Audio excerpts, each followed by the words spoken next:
hari ini kita terus menjadi gereja yang bergerak, gereja yang bertumbuh, gereja yang terus peduli dengan sekeliling kita. Gereja yang akan terus memberitakan Injil kemana-mana. Dan sepanjang hari ini kami berdua menyampaikan satu khotbah dengan topik, ini aku utuslah aku. Jangan ini aku utuslah dia. Ini aku utuslah aku. Di ibadah yang pertama tadi suami saya menyampaikan menginjil dengan kasih. Kemudian di umum kedua menginjil dengan kuasa Roh Kudus. Menginjil dengan kreativitas bahwa kita semua bisa menggunakan talenta, karunia, sosial media kita untuk memberitakan kabar baik itu kepada setiap orang di sekeliling kita. Dan hari ini, sore hari ini saya akan menyampaikan tentang Injil bagi dunia. Banyak kondisi di dunia yang hari-hari ini tidak pasti. Banyak kondisi di hari-hari ini di dunia ini yang mungkin memberi kekhawatiran, ketakutan, kriminalitas yang semakin banyak di mana-mana. Keadaan ekonomi juga yang mungkin tidak semakin membaik. Dunia hari-hari ini, kata Alkitab, kata firman Tuhan, dunia semakin jahat. Orang semakin mementingkan kepentingannya sendiri. Orang semakin cinta dengan uang. Orang semakin cinta dengan dirinya sendiri. Kasih yang ada di dunia ini semakin pudar. Itu tandanya dunia itu butuh Tuhan. Dunia butuh kasih Tuhan. Dunia butuh kabar sukacita.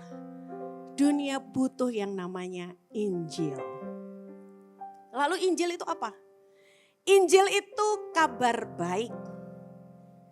Dalam bahasa aslinya, bahasa Yunaninya Evangelion, yang berarti kabar baik.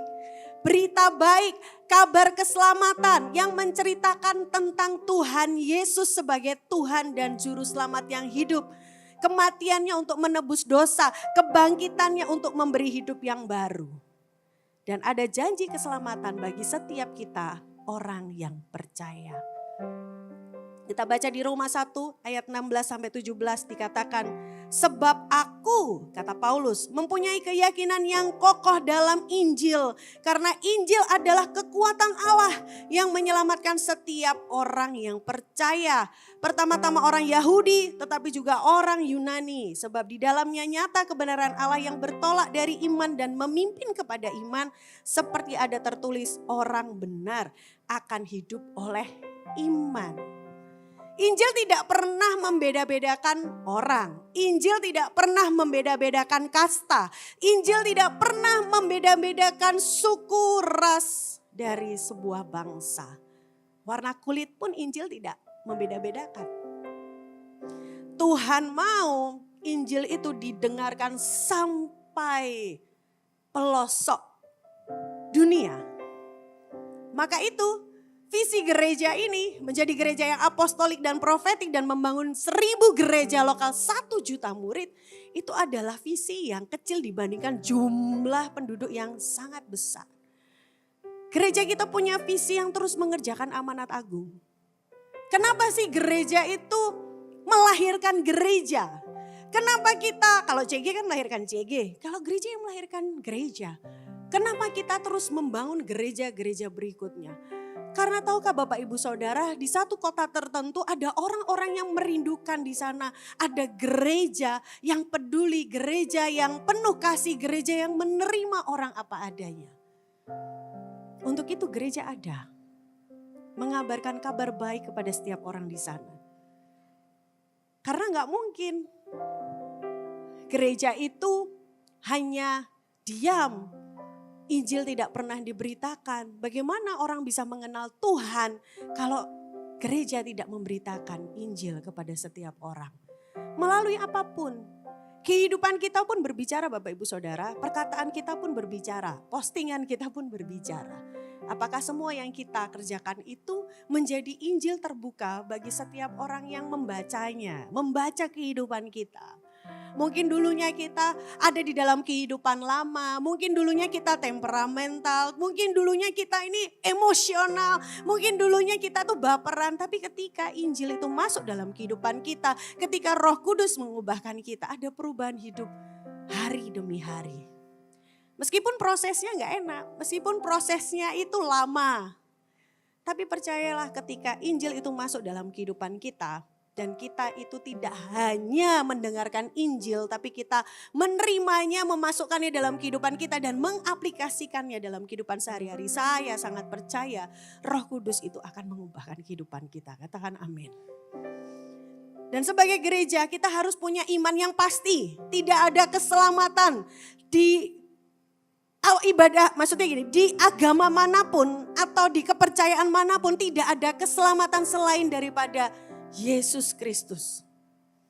Kita nggak mungkin menerima keselamatan kalau kita nggak terima Tuhan. Kita harus punya keyakinan itu dulu. Harus punya iman itu dulu. Keselamatan itu tidak bisa dimiliki kalau kita nggak percaya Yesus Kristus sebagai Tuhan dan Juru Selamat yang hidup, titik. Kita harus punya iman itu dulu. Dan Injil yang pertama saya tulis adalah Injil adalah bentuk kasih Allah akan dunia ini. Dikatakan di Yohanes 3 ayat 16 sampai 18, karena begitu besar kasih Allah akan dunia ini sehingga ia telah mengaruniakan anaknya yang tunggal supaya setiap orang yang percaya kepadanya tidak binasa melainkan beroleh hidup yang kekal. Sebab Allah mengutus anaknya ke dalam dunia bukan untuk menghakimi dunia melainkan untuk menyelamatkannya oleh Dia. Barang siapa percaya kepadanya, ia tidak akan dihukum. Barang siapa tidak percaya, ia telah berada di bawah hukuman. Sebab ia tidak percaya dalam nama Tuhan, dalam nama Allah tunggal. Nama Allah, anak tunggal Allah. Firman ini menyatakan kasih Tuhan kepada dunia. Dan di sini sudah ditulis, barang siapa percaya kepadanya, kepada Yesus Kristus, ia tidak akan dihukum. Tapi barang siapa tidak percaya, ia telah berada di bawah hukuman. Jadi kalau saat ini ada keluarga kita, pasangan kita, orang tua kita belum kenal Tuhan.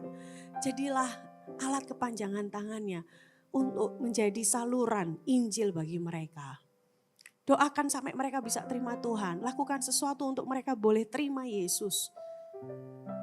Karena tidak ada keselamatan di kolong langit ini selain kita itu bisa percaya kepada Yesus Kristus. Hanya Yesus Kristus yang membawa kita pada keselamatan. Karena ada jurang pemisah antara Allah dengan kita. Ada jurang pemisah ketika karena kita ini manusia yang berdosa. Kita ini mewarisi keberdosaan dari Adam dan Hawa. Kita ini mengandung dosa Bapak Ibu Saudara dari sononya tuh. Ketika manusia pertama jatuh dalam dosa, kita itu mewarisi dosanya. Makanya kita itu sulit sekali lepas dari daging. Karena kedagingan kita tuh begitu kuat. Untuk itu Allah kita, Bapa kita yang penuh kasih itu dengan kasih yang begitu besar berinisiatif untuk mengirimkan anaknya yang tunggal Yesus Kristus untuk hadir di dunia, menanggung dosa kita di kayu salib untuk menyelamatkan kita. Jadi kita gak boleh egois. Kalau kita sudah terima keselamatan itu, jangan disimpan bagi diri kita sendiri. Ceritakan Injil itu. Bersaksilah. Saya dulu bukan orang yang kenal Tuhan. Mungkin di sini ada yang banyak kenal Tuhan itu dari lahir. Saya gak ngalami itu. Saya dari lahirnya tuh gak kenal Tuhan Yesus. Jadi buat saya, mengenal Allah Tritunggal itu sulit di paradigma saya. Karena dulu saya diajari justru gak suka sama orang Kristen. Saya dulu diajari untuk gak percaya sama Yesus. Tapi ketika saya mengalami Tuhan, ada sesuatu yang berbeda di perasaan saya. Hati ini menjadi hati yang mudah sekali dipenuhi kasih dari Bapa dan mengalir kepada orang lain. Karena dunia itu gak kenal Yesus. Dunia itu gak kenal Tuhan. Dunia berkata kalau kamu dijahatin ya balas. Dunia berkata kalau kamu ditonjok ya balas tonjok. Kalau kamu dibully balas bully. Itu dunia. Dunia bilang kamu ditipu balas tipu lagi. Itu dunia. Kalau kamu disakiti balas disakiti. Kalau bisa orang itu lebih sakit daripada kita. Tapi Yesus tidak berkata demikian. Yesus kita penuh kasih, ampuni, doakan musuh kita sekalipun gak enak. Tapi doakan, ampuni, itulah Injil. Injil itu membawa damai sejahtera. Injil itu bawa kelepasan kita tuh gak pegang erat-erat. Jangan ada berhala dalam hati kita. Karena dunia tuh sedang memberhalakan prestasi. Dunia sedang memberhalakan kesuksesan, bahkan standar bahagianya dunia tuh sudah ada. Orang yang bisa healing, jalan-jalan, orang yang punya villa, orang yang punya barang mewah, barang branded luxury, semuanya itu bagi dunia adalah standar bahagia. Tapi standar bahagianya orang Kristen adalah punya Yesus Kristus sebagai Tuhan dan Juru Selamat yang hidup. Katakan amin. Itu harus jadi standar bahagianya kita. Sukacita kita jangan tergantikan oleh berhala apapun dalam hati kita. Bahkan jangan berhalakan pasangan kita, jangan berhalakan anak-anak kita. Karena ketika nanti berhadapan mata dengan mata, Tuhan itu, iman kita itu hanya terkoneksi individu per individu. Iman kita tuh gak boleh cangkokan, gak boleh nempel sama orang lain. Harus pribadi lepas pribadi itu punya hubungan yang intim dengan Tuhan. Punya pengalaman pribadi dengan Tuhan. Dan setiap kita ini adalah manusia berdosa. Mau kita melakukan perbuatan baik apapun, mau usaha kita melakukan apapun, kalau kita gak terima Yesus ya kita gak bisa diampuni. Roma 3 ayat 23-24 dikatakan, karena semua orang telah berbuat dosa dan telah kehilangan kemuliaan Allah. Dan oleh karena kasih karunia telah dibenarkan dengan cuma-cuma karena penebusan dalam Kristus Yesus. Dosa itu membuat kita kehilangan kemuliaan Allah. Makanya ada banyak orang yang mungkin saat ini sedang terikat dalam dosa. Itu gak suka kalau diajak ke CG, gak suka diajak ke gereja. Karena merasa ada hal-hal yang mungkin disembunyikan nanti jadi ketahuan. Datang ke gereja seolah-olah datang itu dengan perasaan tidak layak karena sudah melakukan hal-hal yang mendukakan hati Tuhan. Saya percaya kok Roh Kudus itu gak pernah tinggal diam dalam hati, itu selalu mengusik orang untuk ayo kembali bertobat. Seberapa lama saya juga dikuasai oleh dosa. Tapi ketika saya menerima kasih Yesus, kasih Kristus, saya merasa seperti sampah yang dipungut. Dan kemudian disucikan oleh Tuhan. Tuhan itu begitu mengasihi kita. Bapa kita itu penuh kasih. Tidak ada satu dosa apapun yang tidak diampuni selama kita bertobat. Dan tidak mengulangi lagi. Kalau kita melihat kehidupan lama kita, mungkin kita merasa Tuhan, terima kasih ya Tuhan sudah melayakkan kami. Karena dosa itu bukan hanya membunuh, mencuri, berzina, atau melakukan hal-hal dosa moral lainnya. Tapi pikiran kita loh juga bisa berdosa. Pikiran kita ini juga bisa memikirkan hal-hal yang tidak kudus. Pikiran kita juga bisa memikirkan hal-hal yang bertentangan dengan kehendak Tuhan. Iri hati contohnya, meninggikan diri contohnya, mencuri kemuliaan Tuhan contohnya, membanggakan dirinya contohnya. Semua pikiran-pikiran yang menentang kehendak Tuhan. Apa ciri-ciri dosa? Ada ciri dosa yang nampak pada sifat-sifat manusia. Yang pertama, tidak mengakui Allah sebagai Tuhan dan bahkan tidak mau menyembahnya. Padahal Tuhan itu pencipta. Tuhan itu yang memiliki hidup kita dan memiliki seluruh alam semesta. Tidak percaya bahwa Tuhan itu ada, itu sudah berdosa. Khawatir, kalau kita mau filternya itu semakin layernya semakin tebal gitu ya. Kalau kita semakin segambar dan serupa dengan Kristus, ketika kita takut dan khawatir aja itu bisa jadi kita sudah berdosa. Karena kita gak percaya bahwa Allah mampu, kita gak percaya bahwa Allah sanggup. Kita gak percaya bahwa Allah kita itu bisa membawa kita keluar dari masalah kita. Jangan merasa kita mampu segala sesuatu atau jangan mengandalkan apa yang kita punya, jangan mengandalkan orang-orang di sekitar kita, andalkan Tuhan saja. Andalkan Tuhan saja. Yang kedua, ciri-cirinya melakukan apa yang diinginkan tanpa mempedulikan perintah firman Tuhan demi memuaskan hawa nafsu dagingnya. Diterabas aja. Sudah tahu kalau ada mungkin bisnis-bisnis yang menentang kehendak Allah, diterabas aja. Asal anakku bisa makan, istriku bisa beli barang branded, terabas aja. Itu sudah menentang kehendak Allah. Memang ya, hidup jujur, hidup kudus itu gak gampang. Tapi ada berkat anak cucu kalau kita hidup kudus dan hidup jujur di hadapan Tuhan. Ada berkat yang gak bisa dicuri sama si jahat. Ada berkat yang gak bisa diambil sama si jahat. Karena kita hidup dalam kebenaran firman Tuhan. Berkat Abraham, Ishak dan Yakub. 3 keturunan. Karena hidup benar. Berkat itu turun temurun. Kayak gak susah payah gitu loh. Mungkin kita sebagai orang tua susah payah ya. Tapi anak kita itu gak perlu susah payah karena kita sudah mengerjakan apa yang seharusnya kita kerjakan sebagai orang tua untuk membawa mereka kepada Tuhan. Karena sejatinya anak-anak kita pun bukan milik kita Bapak Ibu Saudara. Kita ini hanya mengantarkan mereka untuk mereka itu percaya kepada Tuhan. Bawa mereka di dalam doa. Karena kita gak bisa menjaga mereka 24 jam. Bahkan anak pendeta pun ya gak jaminan kalau hidupnya benar di hadapan Tuhan. Kami pun terus berjaga-jaga atas anak kami. Terus berjaga-jaga dalam doa. Karena kita gak bisa menjagai.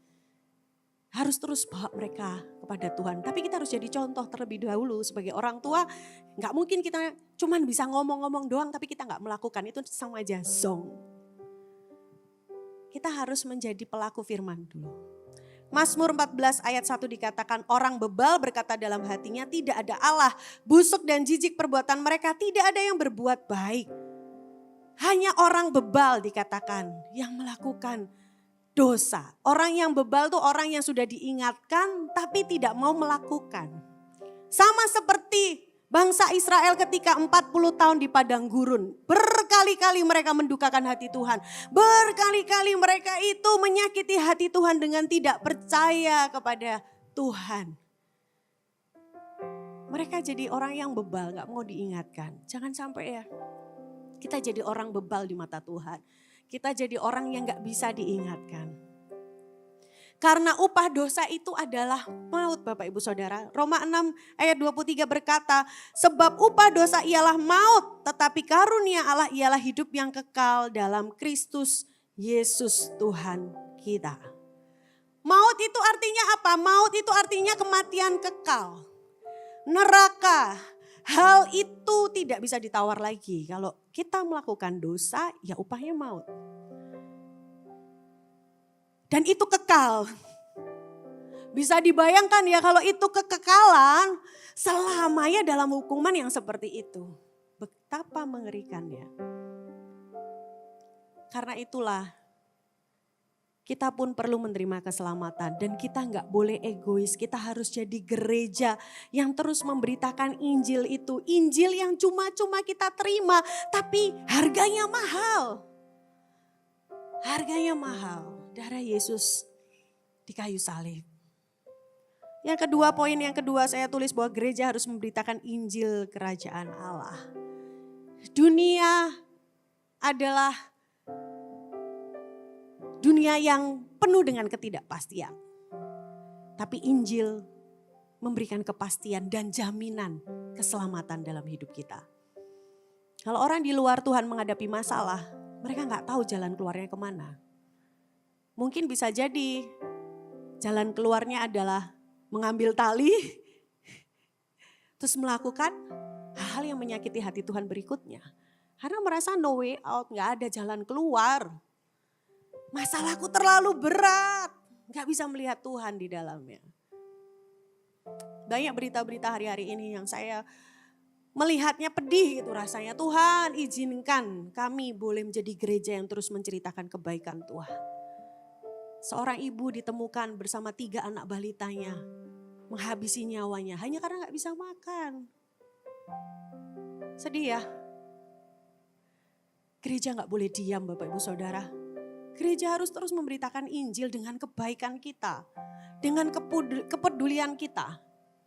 Apa apa yang kita punya. Kita harus menjadi gereja yang murah hati. Murah hati itu nggak hanya bicara tentang apa yang kita punya secara materi. Murah hati itu juga bisa bicara tentang kepedulian kita, bertanya kabarmu gimana, apa yang bisa tak doakan. Apa yang bisa tak support. Menyediakan telinga, menyediakan waktu, menemani. Itu sudah murah hati, gak hitung-hitungan, itu murah hati. Gak peduli seberapapun apa yang kita punya, bukan tentang materi, tapi tentang hati yang penuh kasih, hati penuh belas kasihan.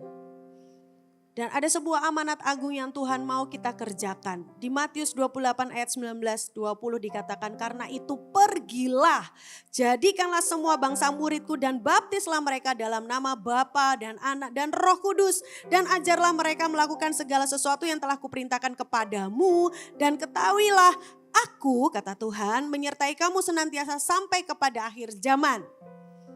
Saya coba breakdown ketika saya baca dan renungkan firman ini, jangan cuma dibaca ya Bapak Ibu Saudara, tapi firman itu masukkan dalam kehidupan kita, renungkan dan jadikan itu sesuatu yang mengguncangkan kehidupan kita sehingga firman itu tuh hidup. Dikatakan pergilah kata Tuhan. Pergi itu artinya apa? Bergerak. Jangan jadi gereja yang diam. Jangan hanya gereja yang pasif, kita harus menjadi gereja yang agresif, gereja yang terus bergerak mengerjakan panggilan kita. Gereja yang terus menyatakan kebaikannya. Di kantor nih, kalau yang lain korupsi ya kita jangan korupsi. Korupsi apa misalnya? Waktu. Jadilah orang yang benar di hadapan Tuhan. Gereja yang bergerak bukan karena mengejar angka. Gereja yang bergerak karena ada belas kasihan Tuhan akan jiwa-jiwa. Jadi bukan di-drive sama program, bukan di-drive sama segala sesuatu yang gereja agendakan. Percuma, gak akan mendatangkan hasilnya apa-apa. Gak sampai kekekalan. Tapi kalau kita di-drive sama hati Tuhan, kita mengerjakan segala sesuatunya itu sukacita. Natural gitu loh. Saya dulu pernah ketika masih menjadi ibu rumah tangga, hari ini pun masih menjadi ibu rumah tangga ya. Antar jemput anak sekolah, kadang-kadang menunggu waktu-waktu sisa di satu sekolah. Saya gak mau jadi pengangguran dalam kerajaan surga. Saya tuh tanya sama Tuhan, apa yang bisa tak lakukan? Ketika saya menunggu, saya pakai lidah bibir saya untuk berdoa, bersyafaat, berbahasa lidah, minta keselamatan di sekolah itu, minta satu persatu anak itu. Kadang-kadang kan kita dengar ya, mama-mama berkelompok itu kan kadang-kadang suka cerita, anak ini mengalami ini. Nah ketika saya mendengar, saya bawa itu dalam doa. Dan satu persatu, saya mulai menjangkau mereka, saya minta Tuhan kasih saya kepekaan. Gimana caranya bisa mendekati mama ini, mama itu gitu ya. Untuk mereka kenal Tuhan. Bukan hanya untuk dibawa ke CG atau hanya untuk dibawa ke gereja. Karena percuma kalau motivasinya hanya itu. Tapi bawa mereka ke Tuhan. Bawa mereka ngalami Tuhan. Kendaraannya ya lewat gereja ini, kendaraannya lewat CG. Bawa mereka ke Tuhan. Dan ketika itu dihidupi, sesuatu tuh kayak ada dalam hati itu ada sesuatu yang gak bisa diam gitu loh. Kayak ayo jangan cuma diam gitu. Kayak Roh Kudus itu kayak terus mengusik hati saya. Even ketika pandemi, saya bilang Tuhan saya ini gak bisa ngapa-ngapain gitu. Saya pengen terus memberitakan Injil. Kemudian saya pakai sosial media saya waktu itu. Saya berdoa Tuhan, saya minta ada satu postingan ketika saya memposting itu memberkati. Tiba-tiba Tuhan tuh kasih hikmat dalam 1 tahun itu ya. Setiap hari saya posting satu kata-kata, satu kalimat yang Tuhan taruh ketika bangun tidur. Atau sepanjang hari itu Tuhan ingatkan apa. Terus saya posting. Ada lagi, pernah satu kali kayak buat satu podcastan gitu ya. Tentang wanita. Karena saya punya hati tentang wanita-wanita yang mungkin lagi struggle, wanita-wanita yang sedang mengalami kesulitan. Saya angkat wanita-wanita yang jadi berkat. Saya tanyai mereka, value kerajaan Allah apa yang mereka hidupi. Saya angkat itu. Saya mau jadi berkat. Di dalam keterbatasan, jangan diam saja. Kita tuh bisa melakukan sesuatu di luar keterbatasan kita. Karena Tuhan itu sudah beri talenta. Tuhan sudah beri kemampuan. Tinggal kita mau atau enggak. Tinggal itu kok, kita mau apa enggak. Dikatakan kedua, jadikanlah semua bangsa muridku. Fokus kita bukan hanya sekedar menginjil, lalu pergi. Pastikan mereka ini juga menjadi murid yang melakukan hal yang sama. Masuk ke rumah sakit, doakan. Ajak orang-orang di sekeliling, ajak CG-CG Anda. Untuk itu perlu yang namanya tertanam. Perlu ada sebuah komunitas yang punya visi yang sama. Karena kalau melakukan sendirian pasti di tengah jalan akan macet. Tapi kalau itu kegerakan dilakukan bersama-sama, ada excitement yang gak perlu didorong-dorong. Tapi melakukan segala sesuatunya dengan sukacita. Membawa setiap orang itu mengenal Kristus dan mengalami perubahan kehidupan. Itu poinnya. Karena hanya perubahan kehidupanlah yang bisa disaksikan. Orang itu gak peduli dengan apa yang terjadi di masa lalu. Orang itu akan peduli di masa kini.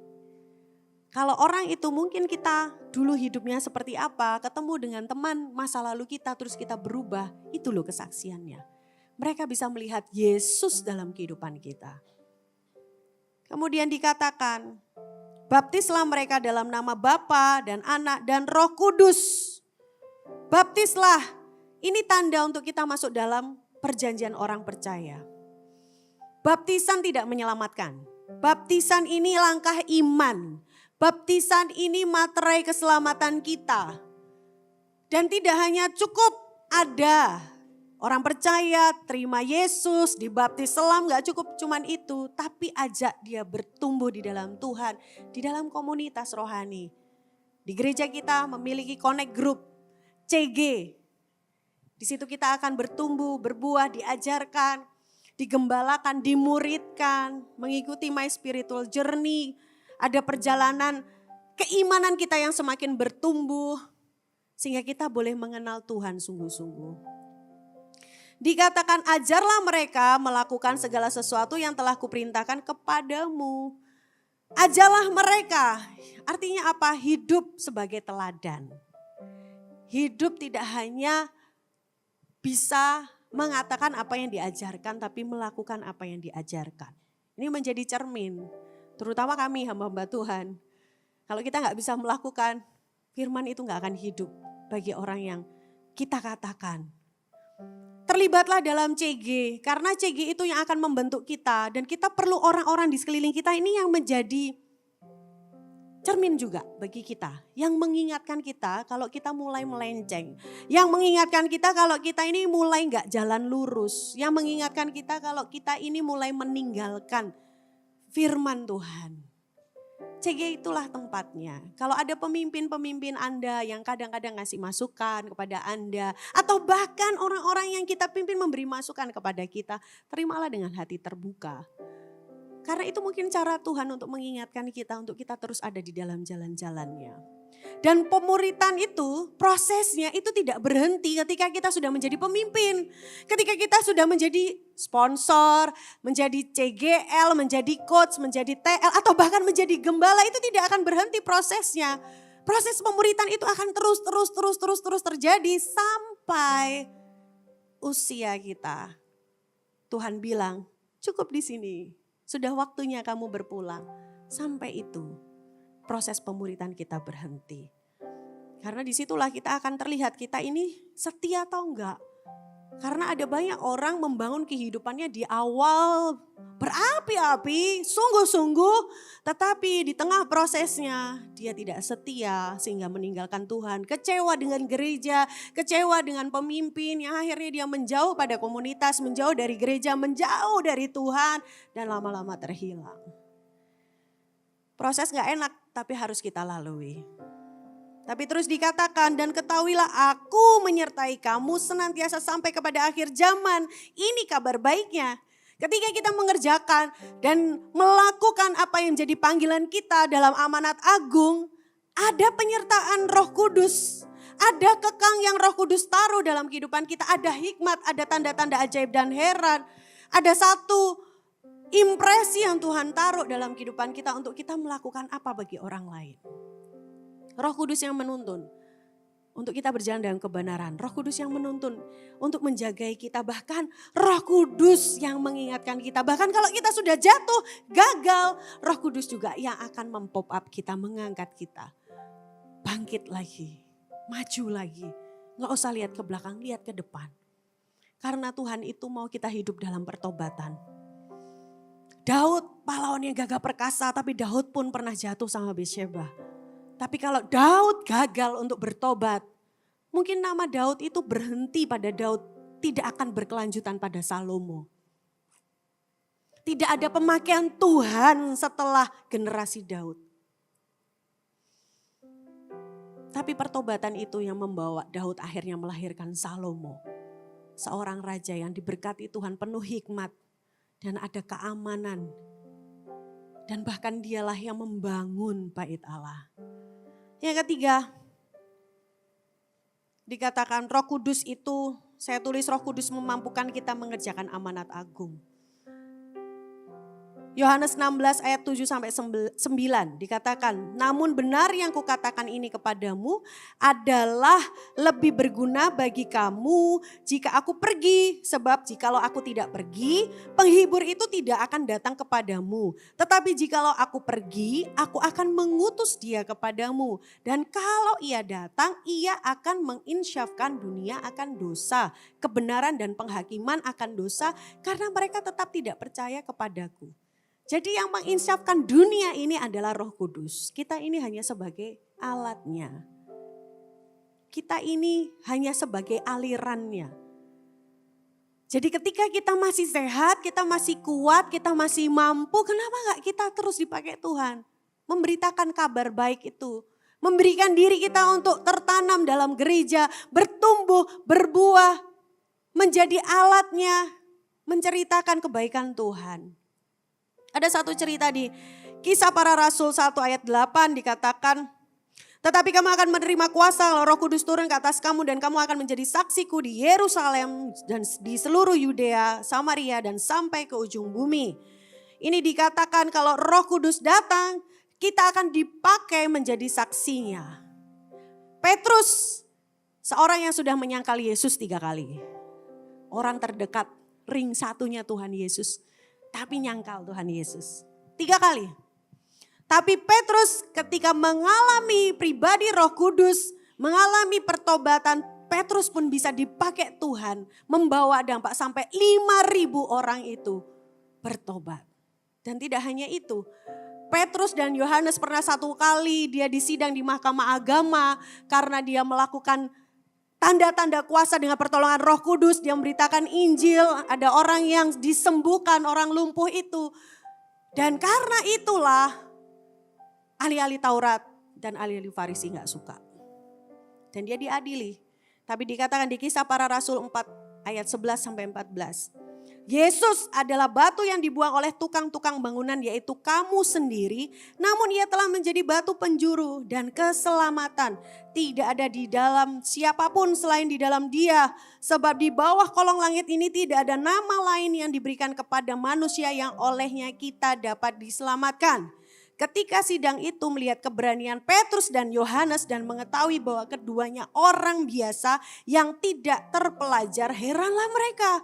Dan mereka mengenal keduanya sebagai pengikut Yesus. Tetapi karena mereka melihat orang yang disembuhkan itu berdiri sampai kedua rasul itu, mereka tidak dapat mengatakan apa-apa untuk membantahnya. Roh Kudus yang mengurapi, Roh Kudus yang menyertai, Roh Kudus yang terus ada menyertai dengan tanda-tanda heran dan ajaib. Petrus dan Yohanes, seorang Petrus nelayan yang kata orang tidak terpelajar, tapi ketika 3,5 tahun dia bersama Yesus, dia menyerap semua ilmu yang Yesus berikan. Dia menjadi murid yang akhirnya berwawasan. Bapak Ibu Saudara, kita harus menjadi orang yang mau belajar. Sekalipun Anda kuliah S1, 2, 3, 4 gitu ya. Tapi kalau hati Anda tinggi hati dan gak mau belajar dari siapapun, rugi. Kita harus mau belajar dari siapapun. Karena setiap orang itu pasti Tuhan curahkan karunia. Tuhan ajarkan pengalaman demi pengalaman yang berbeda. Yang itu bisa kita pelajari. Jadi orang yang rendah hati untuk mau belajar. Karena Tuhan akan perbesar kapasitas kita ketika kita mau belajar. Saya tulis di sini, menginjil itu mudah. Bagaimana caranya? Yang pertama, jadilah murid Kristus yang mau bertumbuh, yang mau tertanam dan berbuah di dalam CG, di dalam komunitas rohani. Jadilah orang yang menyerahkan hidupnya untuk bertumbuh di dalam sebuah komunitas. Yang kedua, beranilah bersaksi tentang Tuhan setiap hari dan ceritakan pengalaman Anda bersama Tuhan. Tidak ada kesaksian yang sepele Bapak Ibu Saudara. Ingat, kesaksian kita itu tentang Tuhan, bukan tentang kita. Jadi segala kesaksian yang ada Tuhan di sana itu patut disaksikan. Sekalipun belum menang, tapi kalau itu merupakan pengalaman yang Tuhan taruh.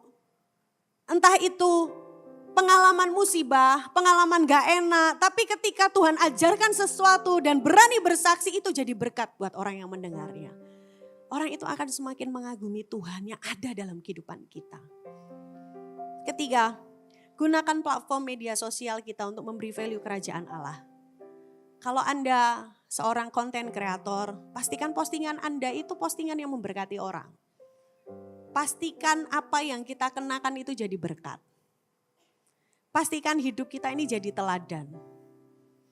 Pastikan jari kita ini memperkatakan hal yang baik. Hati-hati kalau kita melihat postingan tertentu dan kita ikut komentar. Karena komentar kita itu juga dibaca orang lain. Adakah komentar kita ini membawa damai atau justru malah membuat segala sesuatunya runyam. Jadi sebelum kita melakukan sesuatu, pikirkan terlebih dahulu. Yang keempat, jadilah Injil terbuka bagi banyak orang melalui sikap dan perbuatan kita. Apa yang kita katakan, teladan kita kepada anak-anak kita, itu yang dilihat mereka. Itu yang dilihat orang-orang sekeliling kita. Jadilah berkat dan teladan. Yang kelima, beranilah untuk berdoa bagi orang lain. Berdoa bukan gak harus pandai berkata-kata Bapak Ibu Saudara. Apa yang dari hati pasti akan sampai ke hati. Ketulusan kita itu akan menyentuh ke hati orang lain. Selama kita hanya tawarkan, boleh gak aku berdoa buat kamu? Tuhan Yesus berkati dia, ajari dia untuk kenal Tuhan di dalam nama Yesus, amin. Sesimpel itu aja, itu sudah jadi berkat. Kata-kata Tuhan Yesus mengasihimu, itu jadi berkat. Jangan kayak saya dulu aja itu mau menceritakan, mau tulis puji Tuhan, haleluya, di postingan atau di BBM dulu ya, status BBM itu takut. Karena circle saya itu bukan circle yang kenal Tuhan. Karena dulu ketika saya mengambil iman saya kepada Yesus Kristus. Wow, ada banyak cercaan, saya sampai gak berani keluar dari kamar mandi karena satu kantor itu memusuhi saya. Tapi saya bersyukur Tuhan itu pulihkan keadaan saya. Tuhan itu ingatkan mereka dengan ajaran mereka untuk mengasihi satu persatu orang yang menjauhi saya kembali mendekati saya. Iman kepada Yesus Kristus bisa jadi itu penderitaan. Tapi kita harus mau pikul salib itu dan mengikuti dia, menyangkal diri kita. Karena penderitaan pun itu worth it. Penderitaan pun itu sukacita. Karena kita boleh punya Yesus dalam kehidupan kita. Jaminannya itu pasti di dalam Kristus. Saya gak menyesal ikut Yesus. Melalui apapun caranya, saya bersyukur boleh kenal Tuhan. Dan Bapak Ibu Saudara, kita bisa bertumbuh, berbuah, itu hasil dari ketaatan seseorang. Ada orang-orang yang memberitakan Injil. Ada orang-orang yang mau membagikan hidupnya kepada orang lain dan menjadi berkat. Sebentar, kita akan mendengarkan sebuah cerita dari seorang pemimpin yang ada di sini. Dia adalah pemimpin di gereja ini, di salah satu CG namanya TL ya kalau di sini, team leader. Dia memuridkan orang-orang dan akhirnya dari hasil yang dia lakukan ketika dia menjadi berkat, dia terus memuridkan, menghasilkan orang-orang lain yang juga memuridkan. Mari kita lihat tayangan berikut ini. Shalom, nama saya Arif dan istri saya Imelda. Kami berdua berjemaat di GMS Yogyakarta sejak tahun 2008.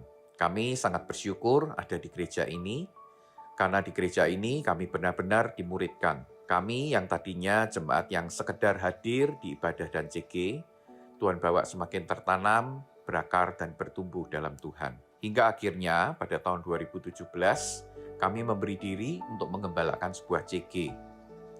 Puji Tuhan, dalam segala keterbatasan kami, Tuhan bekerja melalui CG ini. Saat itu, Tuhan secara spesifik menaruh beban dalam hati kami untuk menjangkau pasangan-pasangan muda yang dulunya berapi-api melayani di masa muda mereka di pengembalaan Army of God.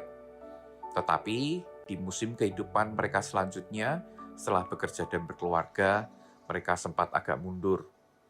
Muncul kerinduan dalam hati kami agar mereka kembali berapi-api, melayani, dan mengasihi Tuhan bersama keluarga mereka. Selain itu, dengan cara yang sederhana, kami juga menjangkau beberapa orang dengan cara berkenalan dengan wajah-wajah baru yang datang di ibadah GMS Jogja saat itu. Dari situ, Tuhan tambahkan banyak jiwa hingga akhirnya CG ini bermultiplikasi menjadi 3 CG. Dan dari 3 CG ini terus bertumbuh dan berkembang menjadi 7 CG, serta semakin banyak pemimpin-pemimpin baru dibangkitkan, yaitu orang-orang yang hatinya ditangkap dalam panggilan dan visi kerajaan Allah. Kemudian dari 7 CG ini, Tuhan bawa semakin bertumbuh, dan meskipun beberapa dari mereka sudah berpindah di area pengembalaan yang berbeda, bahkan sebagian juga ikut dalam perintisan GMS Bantul, tetapi puji Tuhan, di dalam kesetiaan dan ketaatan, mereka makin dipakai Tuhan dan bahkan saat ini dipercayakan menjadi pemimpin-pemimpin berikutnya. Saat ini dari 7 CG tersebut berkembang menjadi 18 CG dengan sekitar 260 jiwa yang digembalakan. Serta dibangkitkan juga 6 orang coach, yaitu Johan dan Novita, Budina, Korobjan dan Ivana, Yusak dan Dian, Riki dan Devi, serta Giri dan Putri. Kami percaya, sadar atau tidak, sesungguhnya kita semua perlu menemukan rumah Tuhan, sebuah tempat di mana kita dimuridkan, bertumbuh, dan menemukan panggilan Tuhan sebagai anak-anak visi di rumah Tuhan. Saat ini, kami berdua dipercayakan untuk mengembalakan di Jogja bagian Barat, di mana ada 3 coach dan 8 CG di bawah pengembalaan kami. Selain itu, kami juga diutus untuk merintis gereja Tuhan di kota Klaten. Merintis gereja memang tidak mudah, tetapi kami percaya dari semula, segala yang Tuhan kerjakan bukanlah karena kuat dan gagah kita, tetapi karena Tuhan memang punya rencana dan kehendaknya atas umatnya. Kita hanya memberi diri menjadi salurannya supaya kehendaknya digenapi di muka bumi ini. Segala pujian, hormat, dan kekaguman hanya bagi Tuhan saja. Amin. Beri sorak-sorai kemuliaan bagi Allah kita. Dari ketaatan satu pasang yaitu Bapak Arif dan Ibu Imel, ada banyak orang mengalami Tuhan dan memultiplikasikan apa yang dilakukan. Bukan tentang orangnya. Bahkan setiap pemimpin-pemimpin itu punya historinya, punya masa lalunya, punya kelemahannya, tapi juga ada kelebihan yang Tuhan taruh. Dari ketaatan mereka ada banyak lagi orang untuk mengalami Tuhan. Pertanyaan berikutnya, apakah Anda mau menjadi salah satu orang atau salah satu pasang yang dipakai Tuhan, menyediakan dirinya untuk memberi diri, Tuhan ini aku, utuslah aku. Karena semua dimulai dari satu orang yang taat. Karena jangan merasa Tuhan tapi orang ini sulit sekarang, mungkin sulit untuk kita ajak ke CG, sulit untuk kita ajak ke gereja. Tapi ketika satu orang itu mengalami Tuhan, dia bisa memenangkan satu kota mungkin, satu kecamatan mungkin. Semua berawal dari ketaatan.